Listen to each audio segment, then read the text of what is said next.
మాజీ మంత్రి హరీష్ రావు అస్వస్థతకు గురయ్యారు. దీంతో ఆయన్ను బేగంపేట కిమ్స్ ఆసుపత్రిలో అడ్మిట్ చేశారు. హరీష్ రావు వైరల్ ఫీవర్ తో బాధపడుతున్నట్లు తెలుస్తోంది. ఉదయం నుంచి తెలంగాణ భవన్లోనే ఉన్న హరీష్ రావు సాయంత్రం తీవ్ర అస్వస్థతకు గురి కావడంతో ఆసుపత్రిలో చేరారు. హరీష్ రావును పరామర్శించేందుకు బీఆర్ఎస్ వర్కింగ్ ప్రెసిడెంట్ కేటీఆర్ హుటాహుటిన ఆసుపత్రికి వెళ్లారు.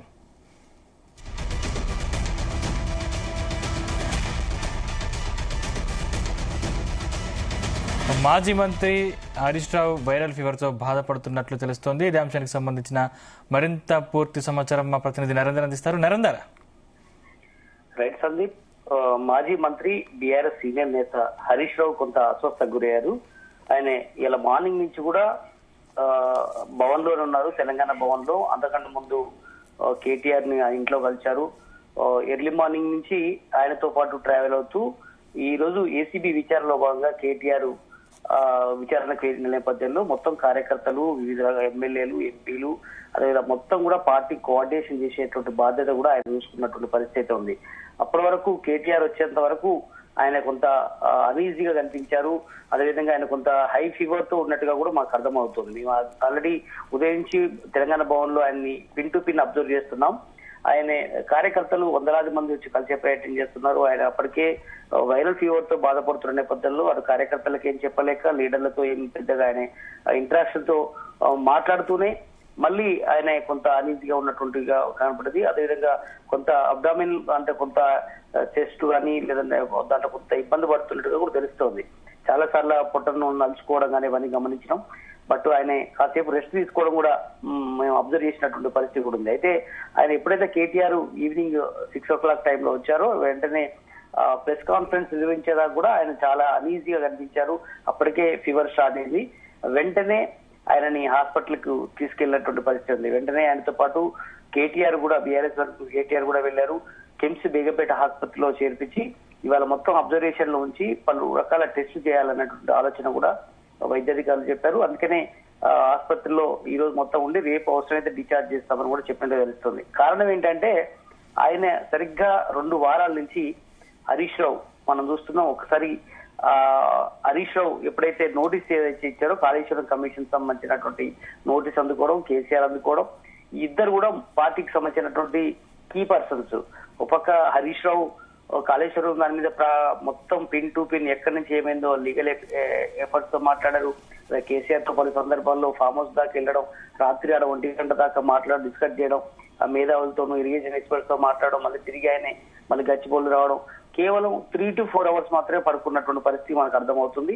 అంత కొంత ఇబ్బంది పడ్డారు. అదే సమయంలో అక్కడి నుంచి తేరుకోవడంలో మళ్ళీ కేసీఆర్ హాజరయ్యారు. కేసీఆర్ కూడా మళ్ళీ అక్కడే ఆయన స్వయాన ఒక పక్క బీఆర్ఎస్ వర్గం కేటీఆర్ తో పాటు ఆయన కూడా మళ్ళీ దీనికి సంబంధించిన వ్యవహారాలు చూసుకున్నారు. అక్కడ బీఆర్కే భవన్ దగ్గర అది అయిపోవడంతో మళ్ళీ నిన్న మనం చూసాం బనకచర్లకు సంబంధించినటువంటి ఏపీ ప్రాజెక్ట్ సంబంధించిన దాంట్లో పవర్ పాయింట్ ప్రెజెంటేషన్ ఇచ్చారు. దానికి పెద్ద ఎత్తున ఒక 3-4 రోజుల నుంచి ప్రాక్టీస్ చేశాడు. దాని గురించి పెద్ద ఎత్తున దీని మీద అందరూ మేధావులతో చర్చించి ఇరిగేషన్ ఎక్స్పర్ట్స్ తో మాట్లాడి ఒక పవర్ పాయింట్ దాదాపు 2 గంటల పాటు ఇచ్చారు తెలంగాణ భవన్ లో.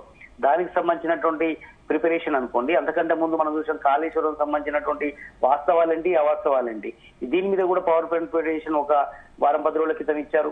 ఈ మొత్తం కూడా గడిచిన దాదాపు 10-15 రోజులుగా ఆయన నిద్ర లేని రాత్రులు కలిపినట్టుగా మనకు అర్థమవుతుంది. మాక్సిమం 3 to 4 hours మాత్రమే పడుకున్నట్టుంది. కానీ రాత్రి 1.5 hour దాకా, నైట్ 1 o'clock దాకా ఆయన ఈ వీటి పరిస్థితుల్లో మళ్ళీ తెల్లారడంతో ఒక పక్క కేసీఆర్ దగ్గరికి వెళ్ళడం, కేటీఆర్ తో రెగ్యులర్ గా కలుస్తుండడం, పార్టీ ఆఫీస్ కి రావడం, సిద్దిపేటకు వెళ్ళడం, మళ్ళీ గచ్చిబౌలి వెళ్ళడం, మొత్తం కాళేశ్వరం కమిషన్ తోటి మాట్లాడుతుండడం, ఈ రోజు ఏసీబీకి సంబంధించినటువంటి దాంట్లో కంపల్సరీ ఆయన ఉండాల్సిన పరిస్థితి రావడం. కనుక ఈ వీటన్నిటి తోడు కొంత ఆయనకు వైరల్ ఇన్ఫెక్షన్ కూడా వచ్చినట్టుంది. బట్ అందుకనే ఆయన నిద్ర లేని సమస్య ప్లస్ ఈ ఫుడ్ ఎక్కడ పడితే అక్కడ తినడం, ఇవన్నీ కూడా ఆయన కొంత ఇబ్బంది కలిగిస్తుంది. అందుకనే ఆయనకు అబ్జర్వేషన్ ఉండాలని డాక్టర్ చెప్పినట్టుగా తెలుస్తుంది. అందుకే ఈ రోజు మార్నింగ్ నుంచి కూడా తెలంగాణ భవన్లో చాలా అనీజీగా ఉన్నారు, చాలా నీరసంగా కనిపించారు. బట్ రెస్ట్ తీసుకున్నాం, మా కళ్ళ ముందు ఆయన రెస్ట్ తీసుకోవడం కూడా మేము గమనించాం. బట్ ఇలాంటి పరిస్థితుల్లో ఆయన కొంచెం ఇబ్బంది పడ్డట్టు అర్థమవుతుంది. అందుకనే ఆసుపత్రి వర్గాలు అయితే 1-2 days హాస్పిటల్లో ఉండి అన్ని పరీక్షలు చేసుకున్న తర్వాత ఆయన డిశ్చార్జ్ చేస్తామని చెప్పారు. కొంత పార్టీలో ఉన్నటువంటి నేతలు కొంచెం కలవరపాటు గురయ్యారు. ఒక్కొక్కరిగా కేటీఆర్ తో పాటు పలువురు పరామర్శించేందుకు వెళ్తుంటే కూడా ఆయన డిస్టర్బ్ చేయొద్దని కూడా పార్టీకి సంబంధించినటువంటి నేతలు చెప్పిన నేపథ్యంలో, అలా వ్యక్తిగత సిబ్బంది కూడా చెప్పిన నేపథ్యంలో ఎవరు కూడా రావద్దు హాస్పిటల్ అని కూడా చెప్పిన నేపథ్యం ఉంది.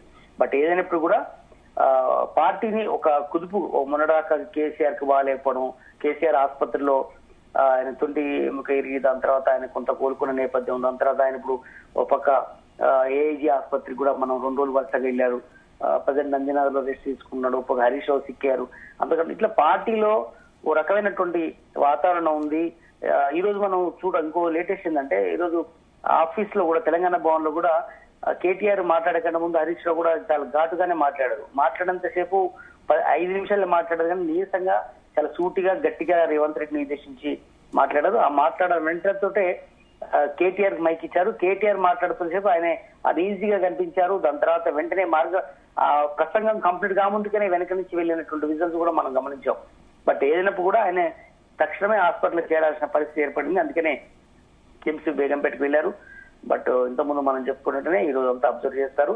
రేపు ఈవినింగ్ డిశ్చార్జ్ కావచ్చు, లేదంటే అవసరమైతే రేపు కూడా హాస్పిటల్ ఉండాల్సిన పరిస్థితి కూడా ఉంటుందా చూడాల్సిన అవసరం ఉంది. నరేందర్, అంటే ప్రస్తుతం ఆరోగ్యం ఎలా ఉంది? ఇప్పుడు పర్వాలేదు అంటున్నారు. బట్ ఏదైనప్పుడు కూడా ఆయనే రెస్ట్లెస్ లో ఉండడం వల్ల ఇదంతా సమస్య. చాలా రోజులు నిద్ర లేని రాత్రులు గడపడం, ఇంతకుముందు మనం చెప్పిన కార్యాచరణ కమిషన్ 2 ఇచ్చాడు. ఆ 2 ఇవ్వడం అంటే ఆ 2 గంటల పని కాదు. ఒక్కొక్క పవర్ పాయింట్ ప్రదేశం 2-3 రోజుల ముందు దీనికి సంబంధించినటువంటి ఎక్సర్సైజ్ చేయాల్సి ఉంటుంది. కనుక అది రాత్రి 1.5 దాకా ఉన్న నేపథ్యం కూడా ఉందని కూడా మాకు చాలా సార్లు చెప్పారు. బట్ ఒక పక్క కార్యకర్తలతో ఫోన్ లో నిత్యం మాట్లాడుతుండడం, లీడర్లతో మాట్లాడడం, ఈ పార్టీకి ఈ మధ్య కాలంలో ఎదురు దెబ్బలు వరుసగా వివిధ రకాల కమిషన్ల ముందు వెళ్ళడం, ఈరోజు ఏసీబీకి వెళ్ళడం, అంతకన్నా ముందు ఈడీ దగ్గర వెళ్ళడం. పార్టీలో ఎవరైనా కూడా ఒక ట్రబుల్ షూటర్ గా హరీష్ రావుకు పేరుంది. అన్ని తానే చూసుకోగలటువంటి నేర్పరితనం, చురుకుతనం అన్ని ఉన్న నేపథ్యంలో ఒక దశలో కేటీఆర్ కంటే కూడా ఎక్కువ చాకచక్యంగా కనిపిస్తారు.